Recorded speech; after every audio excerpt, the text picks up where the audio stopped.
विनायक राऊतांच्या अडचणी वाढल्या. 23 जुलैच्या सुनावणीपूर्वीच अटक होण्याची शक्यता, न्यायालयाकडून संरक्षण नाही.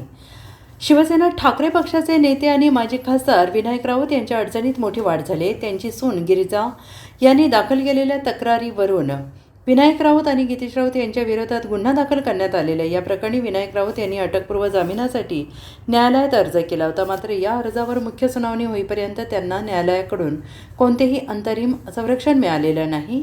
विनायक राऊत यांच्या अटकपूर्व जामीन अर्जावर मुख्य सुनावणी 23 जुलै रोजी होणार आहे. परंतु 23 जुलैपर्यंत न्यायालयाचे कोणतेही संरक्षण नसल्यामुळे पोलीस चौकशीसाठी विनायक राऊत यांना त्यापूर्वी कधीही ताब्यात घेऊ शकतात किंवा त्यांच्यावर अटकेची कारवाई करू शकतात. त्यामुळे 23 तारखेच्या महत्त्वाच्या सुनावणीआधीच राऊत यांच्यावर अटकेची टांगती तलवार निर्माण झाली आहे. विनायक राऊत यांची सून गिरिजा राऊत यांच्या पती सासऱ्यांसह कुटुंबाविरोधात तक्रार दाखल केल्यानंतर एकूण 7 जणांविरोधात कौटुंबिक छळ आणि जादूटोणा विरोधी कायद्यान्वये गुन्हा दाखल करण्यात आलेला आहे. तर अघोरी कृत्य आणि जादूटोणा प्रतिबंधक कायद्याअंतर्गत भोंदूबाबा फिरोज शेख याला अटक करण्यात आलेली आहे.